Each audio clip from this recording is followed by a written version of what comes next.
Greetings, friends. This is Survival Doc. If you're one of my regular YouTube video watchers, you may have noticed that for a period of time there, I sort of disappeared. Well, there are a couple of reasons for that. One of the most important reasons being is that now I have officially bugged out. As you may know, I lived the last 25 years in St. Louis County. I've been wanting to bug out for a while. I wanted to move out into more rural community where I could be more self-sufficient. And we finally decided to make that move, especially here now that we feel like we are really coming down to the end of the world as we know it. And we believe that this economic collapse that we've been predicting for years is now upon us. I believe it has actually already started. I think it's going to roll slowly here for a little while. Eventually it's going to reach a point like the snowball rolling down the hill. It's going to reach the point where it's going to gather a lot of speed and a lot of momentum, and it's going to catch a lot of people by surprise. Well, we sold our house in St. Louis County. We've moved out here into the country, bought 5 acres of wooded property surrounded by more wooded areas. The town that we're closest to is a little unincorporated town, has 1 store in it. We live on a gravel road. It's a dead-end gravel road. We do have other neighbors who live on that gravel road, and we're in the process right now of getting to know these neighbors. I've actually started a preppers group out here because I believe that when the crap hits the fan, one of the most important things, one of the most important assets we're going to have is our network, or the people that we know. I don't think the lone wolves are going to have a very good chance. I think the people who are going to have the best chance are the people who surround themselves with a good network of like-minded people, people who love freedom, who love liberty, who believe in the Constitution, the Bill of Rights, and people who are self-sufficient. Out here in the country, people are just naturally self-sufficient to a large extent, at least compared to people in the city. All of our neighbors have large wooded lots. Most people heat with wood. There is so much wood out here. If you look around, you may notice there are downed trees out here. We didn't even have to cut trees down for wood. I've got enough wood on my property just from downed trees that have fallen down from storms and things like that. I can come out here and cut up and split wood and have enough wood to heat my house for a few years without even cutting down any trees. I've already planted a lot of fruit trees. I've tilled up my garden. I'm building a greenhouse. I'm working on an aquaponics unit, and we are doing everything that we can to become more self-sufficient. I've put up my ham radio antennas. I have my ham shack. I'm working with a network of other ham radio operators who are part of my prepper group, and we are getting ready for when the crap hits the fan. I believe that we're getting down to the wire here.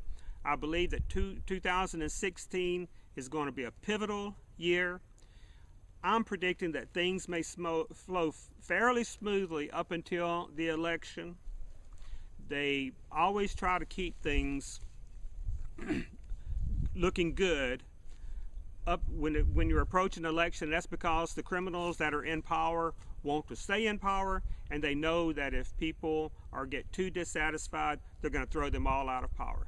That is the reason that they are so afraid of people like Donald Trump, and that's why the establishment is doing their best to keep their establishment cronies in office, because they're scared. They're getting really scared. They're afraid of Donald Trump, and more importantly, they're afraid of the people who are supporting Donald Trump. And I'm not supporting Donald Trump. I think he has a lot going for him only because of the fact that the establishment is so against him. And the fact that the establishment is against him tells me that he's doing something right. Remember Ron Paul, the establishment, and Ron Paul's biggest enemy was his own party, the Republican Party. Ron Paul was their best chance for the presidency. And the people who destroyed Ron Paul's chances was his own party, the Republican Party. And it's the Republican Party that is trying to destroy Donald Trump. And for those out there who think that you should vote for the lesser of two evils, I'm telling you, the lesser of two evils is still evil. The Republican Party is almost as bad as the Democratic Party when it comes to evil. That is why you have to protect yourself. I believe, as I said, they may wait until after the election to kind of try to hold things off as best they can until after the election. And I think after the election, all crap's going to hit the fan. I believe that 2016 and 2017 are going to be the years when the crap hits the fan. I think this is going to be with us for years to come. I think we're going to be in a very bad situation here for years to come. I think they're going to take us to war. Gerald Celente has been saying for years, when all else fails, they take you to war. And the reason for that is the criminals in charge have to have a scapegoat.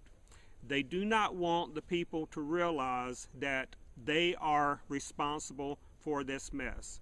The people would rise up, overthrow them, hang them, tar and feather them, whatever. So what they will do is they will produce a scapegoat. They will do this through false flags, like they always do. I mean, that is their modem of operation. False flags. I believe they're going to start a war. I believe this one could be a world war. I believe it could involve nuclear weapons, something that's really going to get the Americans' attention off of the real criminals. And they're going to say, this is the people out here, these criminals out here, Russians, Chinese, North Koreans, whoever it might be, these are the people who are responsible for the predicament that you're in. And Americans, historically, history shows us what they're going to do is they're going to put their flags out there, they're going to say, support the troops, and they're going to be behind this war. I'm telling you this now because when all this happens, you will look back to people like me who are warning you that the criminals are the criminals in our own government. And look at what they've done over the years, establishing false flags, giving us enemies to take the attention off of them. Never forget who the real criminals are. But that's another topic. We're not going to go down that line further. I want to get back to the topic of this video. The topic of this video is one of the most important topics, I believe, that I've ever talked to you about. And that topic is about money. Now, if you've watched my videos before, you know I've done videos on silver. I did a video on sterling silver. I've done videos on precious metals, how important it is to have precious metals to protect yourself from a declining dollar. I don't need to rehash all of that. There are a lot of videos out there on the collapsing dollar and precious metals and the reason you should own precious metals. So I'm not going to rehash all of that. What I'm going to emphasize here is what are we going to use for money when the economic collapse occurs. Now, I don't know what they're going to do with the dollar. I believe the dollar is going to be destroyed. I think it's going to be replaced with a global currency. I don't know if that's going to be another fiat currency, not backed by gold and silver. I suspect it will be because fiat currencies keep the criminals in control. They have no control over gold and silver. That is controlled by the marketplace. They do have the control over fiat money. So if they can dupe the people into accepting fiat money again, that's the way they're going to go. In the meantime, what you need to do to protect your wealth is you need to have gold and silver, and you need to have it in your possession. Don't trust it held in a bank. Don't trust it held by some of these companies that hold your gold and silver for you. If you want to do some of your money, depending on how much money you have, I know a lot of people right now don't have very much money because of the economic mess that we're in. Some people do have money. My audience will extend over a wide variety of people. If you do have a lot of money, you might want to invest in certain other things, but you need to make sure that you do have a good percentage of your wealth in precious metals. that you have in your own possession that you keep secret. Now, I believe that at some point when everything falls apart, we're going to be doing a lot of barter. Out here in the country, I know people who raise chickens, eggs, goats, produce goat's milk, cow's milk, meat. There's a lot of cattle out here. You can buy a quarter of a cow and put it in your freezer. There's people producing a lot of their own food out here. All right, if the dollar becomes worthless for a period of time, or if we do not have a currency for a period of time, there's going to be barter. There is already barter going on out here. We haven't set up our chicken coop yet. We haven't gotten our chickens yet. We do have our rabbits established. We're just working on one thing at a time right now. Right now, I am buying our eggs from a neighbor here, and there are a lot of people out here who sell eggs. My neighbor told me, without me even mentioning it, my neighbor told me that he would accept silver for his eggs. Now, right now, he's accepting dollars, and dollars are what I'm paying him right now. But trust me, these people, these rural people out here, they understand barter. I'm growing a lot of vegetables. I grow more vegetables than he grows. I don't have a lot right now, but as I said, I'm getting my garden established right now, and I will have vegetables. I have no doubt that before this spring and summer and fall is over with, I will be exchanging some of my vegetables with this fella for his eggs. I've also bought raw goat's milk from him. People out here understand barter, and we're going to be doing a lot of barter. The best thing to barter with is gold and silver coins. Everybody knows what their value is. Now, this fella that I'm talking about who produces eggs, he may need something that I have. I may produce vegetables.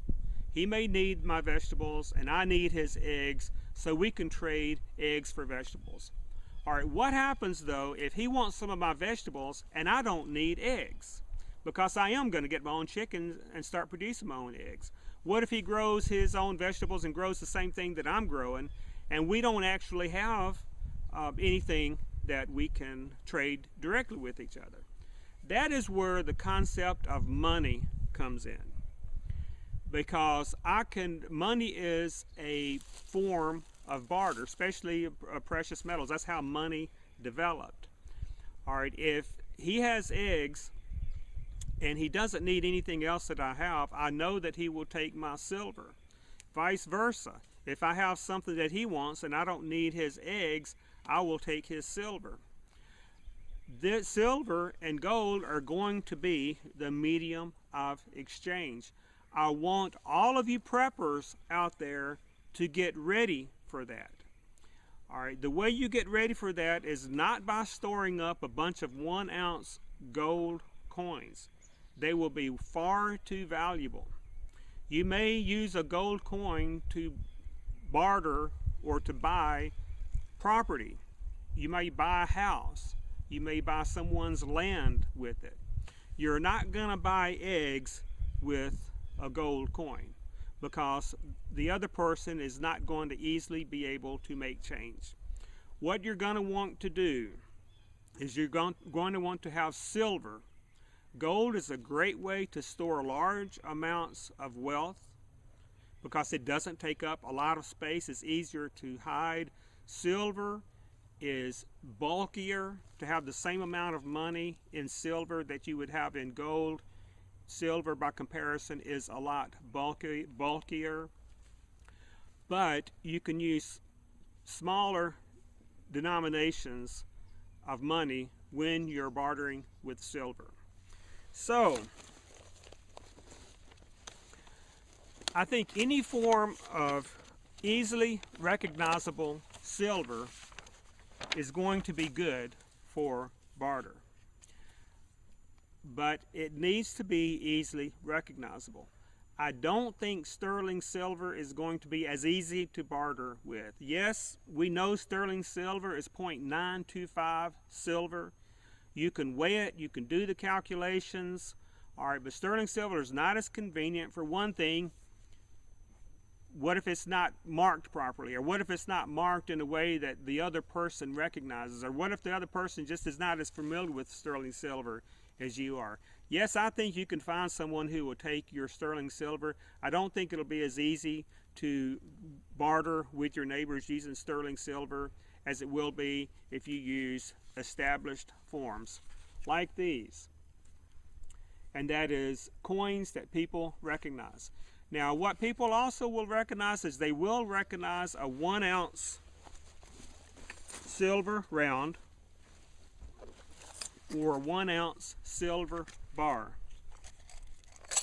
Here's a 1 ounce silver round. I think these are spendable just as easily as the coins are, because it says on it 0.999 fine silver, 1 troy ounce.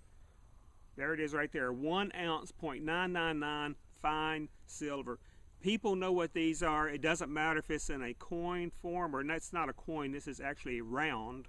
A coin was originally made for money. This wasn't really made for money. This is called a bullion coin. All right, so it's called a round. Whether it's round or whether it's a bar makes no difference at all.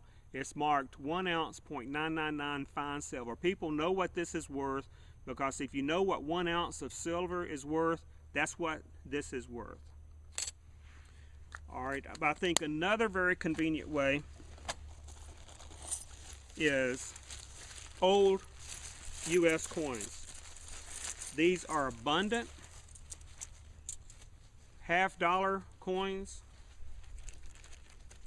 quarters, dimes.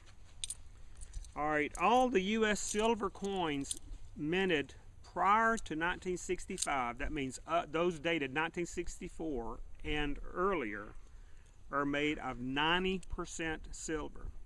And by the way, Canadian coins were made of 80% silver. I think up until 1968. You have to check on that. I'm not really absolutely sure. But Canadian coins, because it's a standard amount of silver in all their coins, 80%.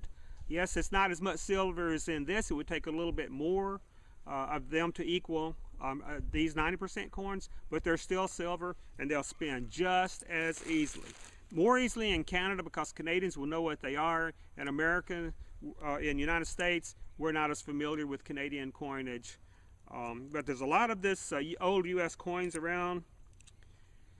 1964 and earlier, these are 90% silver. They contain approximately 0.72 troy ounces of silver per $1 face value. Okay, this is $1 face value. This is 2 50-cent pieces. All right, a silver dollar is $1 face value. 4 silver quarters is $1 face value. 10 silver dimes is $1 face value. So 10 silver dimes are worth 2 50-cent pieces are worth 4 quarters. All right, you see how convenient that is to do your calculations? It's the same amount of silver in all of them, depending on their face value. So if you need to make change, or you need to deal with small amounts of money, have quarters, have dimes, have half dollars. These are going to be your real money.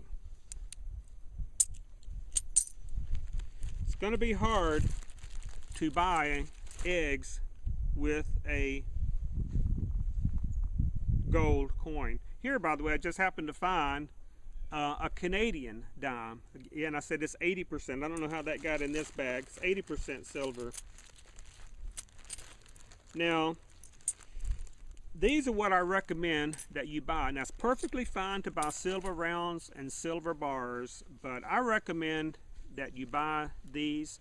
The reason for that is it costs money to mint coins. In other words, to put silver into coins. This has already been paid for. It was paid for with your tax dollars back when these were first minted.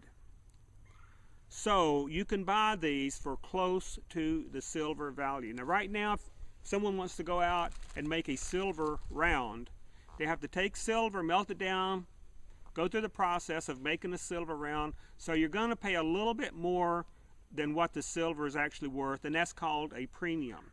And that's perfectly fine, but you want to buy the silver, not the premium, because when you sell your silver, you are not going to get the premium, or at least not much of it. So buy the metal, not the premium. And that's the thing about these old coins, is the premium has already been paid for, and you can get these for very close.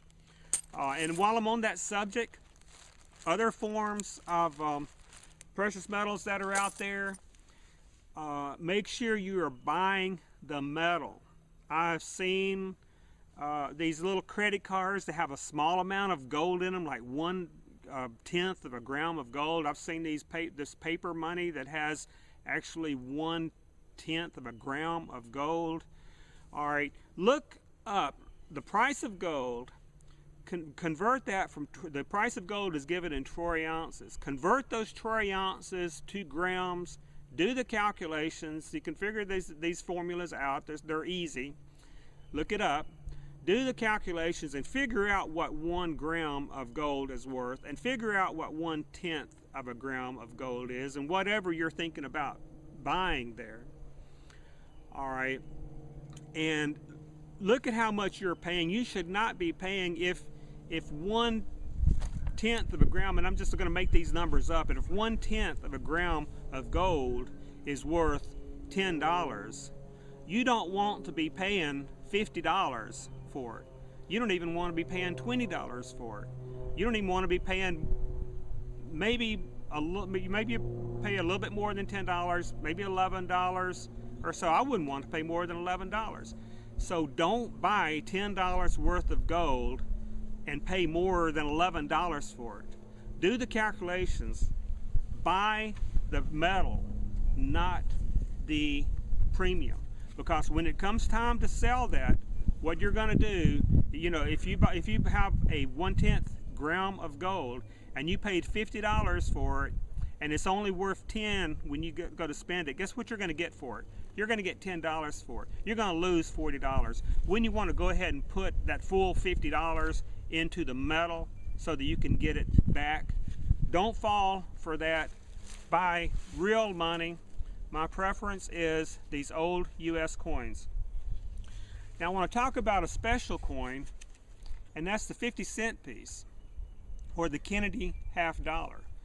I want you to be familiar with this coin too. Now Kennedy was assassinated in 1963. And just as a little side note here, the reason Kennedy was murdered was he was murdered because he came out against the Federal Reserve. He was going to get rid of the Federal Reserve. All right, and they had him killed for it. That right there should let you know who the enemy is, okay? The enemy is the bankers, and it is our government officials who are controlled by the bankers, and that pretty much is all of them. But anyway, Kennedy was figured out, why are we paying the Federal Reserve? Why are we making this money and then we're paying interest on it to the Federal Reserve? We could just make our own money and not pay anybody interest on it. Well, of course, duh. That makes a lot of sense, right? If you look at 1963 dollar bills, you will find there are two kinds of 1963 dollar bills. One kind has Federal Reserve note on the top, and the other one has United States bank note at the top. Other than that, the dollar bills look exactly the same. Federal Reserve note, United States bank note. Those United States bank notes were the ones that Kennedy authorized, bypassing the Federal Reserve. You can find those bills out there. Look in, go to a coin collecting shop where they sell paper money. People collect paper money too. All right, and ask for $1963, and you'll see what I'm talking about. That practically, to me, that's proof right there why they killed Kennedy. He took the Federal Reserve note off the top and put on United States banknote, cutting out the Federal Reserve. Well, you saw what happened to Kennedy. Anyway, they killed Kennedy in 1963, and in 1964 they came out with, they changed the $50 in his honor. And so the first year of the Kennedy coin was 1964. That happened to be the last year that our silver was our money was 90% silver. So 1964 Kennedy $50 are unique from any other Kennedy $50 in that they are 90% silver. All right, those were the last, 1964 again was the last year that our money was 90% silver. All right, 1965 and onward, quarters and dimes were clad coins. They had no silver in them at all. They're made of copper and nickel. They still looked fairly similar, but they had no silver in them at all. What they did do, though, they continued putting silver in the Kennedy $50 for another few years, but instead of 90%, they made them 40% silver. So the 64 Kennedy $50 are 90% silver, 65, 66, 67, 68, 69, and 70 are 40% silver. All right, the reason I mention these is because these are still traded as bullion coins. You will see these, they are good money. You do have to make the proper calculations. They're not 90%, they're 40%. Look it up and see how much silver's in there. I don't remember right off the top of my head. But you go to bullion shops to buy bullion. All right, if you go in there and say, I want to buy some 90% silver coins, or we're out of those, which they're going to be soon as people catch on and start buying more of these. But we've got some of these 40% Kennedys. Buy them. They're good. All right, they've been used for bullion coins ever since they've come out. They will always be recognized as bullion coins. You can spend these as money. They're not worth as much as the 90%, but they are still good money. 1970 Kennedy $50 was not minted for circulation. The only ones in 1970, right here. The only ones in 1970 minted were in mint sets. So the mintage of those is very small. You won't see very many of those. There were a lot of, no, that's 72. Here's 70. All right, 70. All right, there are a lot of 69, a lot of 68, 67, and 65, and lots and lots and lots of 64s. You do need to make a distinction between 64 and 65 through 70. All right, because they're not the same amount, but they're all still good coins. Now, they're good sources of silver. Now, in 1971, right here, they continued minting the Kennedy $50, but they took out all silver. They were the nickel copper coins that, just like the quarters and dimes, already were since 1965. All right, so from 1971 on, and all of these coins, 1971, 72, 73, etc., all the Kennedy coins up to the present day, these were all copper nickel coins, just like our quarters and dimes are now. They are worth the same as paper money. 2 of these is worth 1 paper dollar bill. Don't invest in these unless you're just like me. You like to collect some coins like this, but do not buy them for the silver content because they contain no silver. 64 is a very good coin to buy because there are lots and lots and lots and lots of them out there, and they're circulating right now as bullion coins. People who buy silver bullion are buying those. They're not just buying silver rounds and silver bars, they're buying also rolls and bags and huge amounts of 64 Kennedys. They're also buying bags of the 40% Kennedys.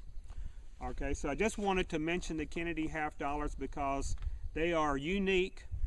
Our dimes and our quarters were 90% up until they took silver out, and then they had no silver in them after that. The Kennedy half dollar was 90% up and through 1964, just like the quarters and the dimes, and from 65 through 70, they are 40% silver. They are still good. What I recommend you do, I know right now a lot of people have lost their jobs. A lot of people are in dire financial situations. So everybody's different depending on what you're able to do. I recommend that any extra money that you have, you start buying these coins. In particular, what I would buy is I would buy the circulated United States silver coins. They've been around for literally for centuries, and everybody recognizes them. Or for the new people who just are learning about this thing, if they don't recognize them immediately, it won't take them very long to learn. When we start using this as money, as a means of exchange, as barter, people are going to recognize these 90% U.S. coins. People are going to learn very quickly. Most people already know what they are. All right, the ones who don't are going to learn very quickly. Stock up on your 90% silver coins. Those of you who live in Canada, if you want to stock up on your coins, your 80% silver coins, that's perfectly fine. A lot of Canadians actually stock up on old U.S. coins, 90% U.S. coins. All right, if you go to your coin and bullion dealer and they're out of these coins, don't hesitate to buy rounds and bars. Those are good too. It's just that when you buy a round or a bar, you're going to probably pay a little bit more of a premium, because you're going to be paying, the person who bought that paid a little bit of a premium because it costs money to put that silver into that round, and they're going to pass that premium on to you. All right, so say if silver is $15 an ounce, you're not going to buy a 1 ounce silver round for $15. You're probably going to pay more like $17, $19. You want to keep that to a minimum. There are people out there who will charge you too much for these. All right, make sure that you know what you're buying and know what it's worth. Now here in St. Louis, we have a dealer called Scotsman Coins. Their website is scoins.com.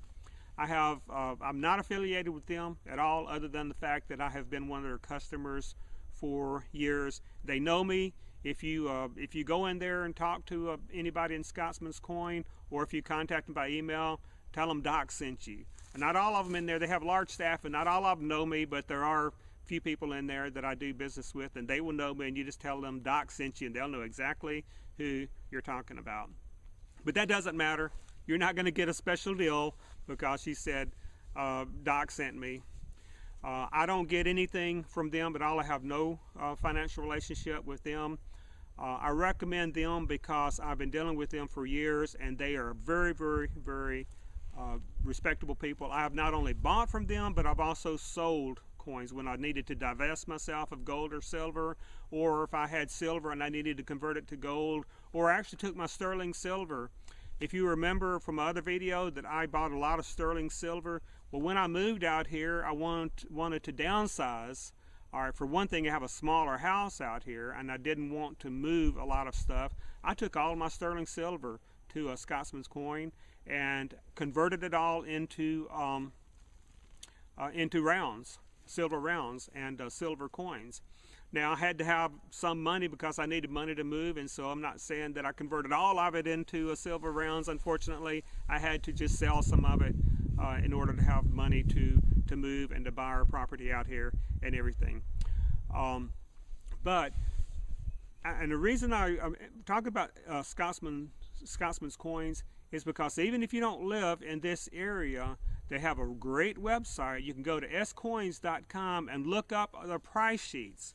If you want to do a comparison with your local dealer, look up their price sheets and see what they are selling 90% U.S. coins for, or bars, or rounds, or gold, or silver, platinum, whatever. It's all on the price sheets. All right, it changes every single day depending on the spot price of the precious metals. So they print out these price sheets every single day. Go on the website, print out a price sheet, take that to your local bullion dealer. Ask him how much he will sell you these 90% circulated United States coins for. And look at your price sheet and say, well, you know, how come your price is like so much ridiculously higher than this price here from this other dealer? All right, make sure you have a current price sheet because this price does change on a daily basis. But that will just give you some comparisons so that you will not go out there and pay too much. Remember, one of the most important things that you can get from this video is buy the metal. Pay for the metal. Do not pay for the premium. You won't get your premium back. Buy the metal, not the premium. So and when you're buying gold and silver, look and do the calculation. When you buy these little credit cards that have 1/10 of a gram of gold in them, do the calculation. Find out exactly what 1/10 of gold is worth, and then how much are you paying for that credit card there, or that paper money that's got gold embedded in it. All right. And if you're paying more than, if you're paying a lot more, now you're going to have to pay a little bit of a premium because it costs money to put it in that form. But if you're paying like twice the price of what that gold is worth, pass on it. You're throwing your money away. You're going to need every dime, and you're going to need to put every dime into the precious metals. Stock up on precious metals here real soon. I believe we're going to be using these for money. I think you're going to need it. I think you're going to need to have it in your possession. All right, now what happens if you don't, if you're afraid of keeping these in your home?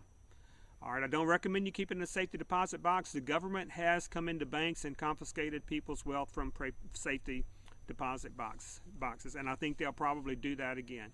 You need to keep it secret. One way I heard one person suggested on a video that I watched on YouTube, I thought was a great idea, and that is what he did was he went and got one of these storage facilities, you know, where you can store furniture or whatever you wanted to store, you know, where you get one of these storage containers. Or you rent one of these storage bins and you get a key to it, and you can go in and put things in it, take things out as you want to. All right, take your gold and silver, buy a safe, put it in the safe, lock the safe, put the safe in the back of your storage facility, and then fill the rest with junk furniture. All right, and then keep that a secret. And if anybody does break into your storage facility, they're just going to see a bunch of junk, old mattresses, old couches, whatever, and they're not going to pull all that stuff out unless they know or if they suspect you're hiding something of value in there. All right, they're going to open that up and they're going to say, well, this is just a bunch of furniture. Yeah, oh, you know what, I could use a chair. I might take that chair, but they're not going to empty everything out. All right, they're going to go through, if this does happen, these places are pretty well locked up, pretty well protected, and they're guarded, and they're watched with video cameras. I think they're safe, but just as an extra layer of safety, and so you don't have to keep this stuff actually in your home where it could be dangerous or where it could be stolen. Rent one of these facilities, put your money in a safe, put the safe in the back, anything else of value that you want to keep there. Put some paperwork in there in case your house burns down. You make copies of your paperwork, whatever you want to keep in the safe. Put that in the back. Cover it with old mattresses and couches and chairs and things like that, and you're good. This is Survival Doc, reminding you: be prepared, or be prepared to be fleeced.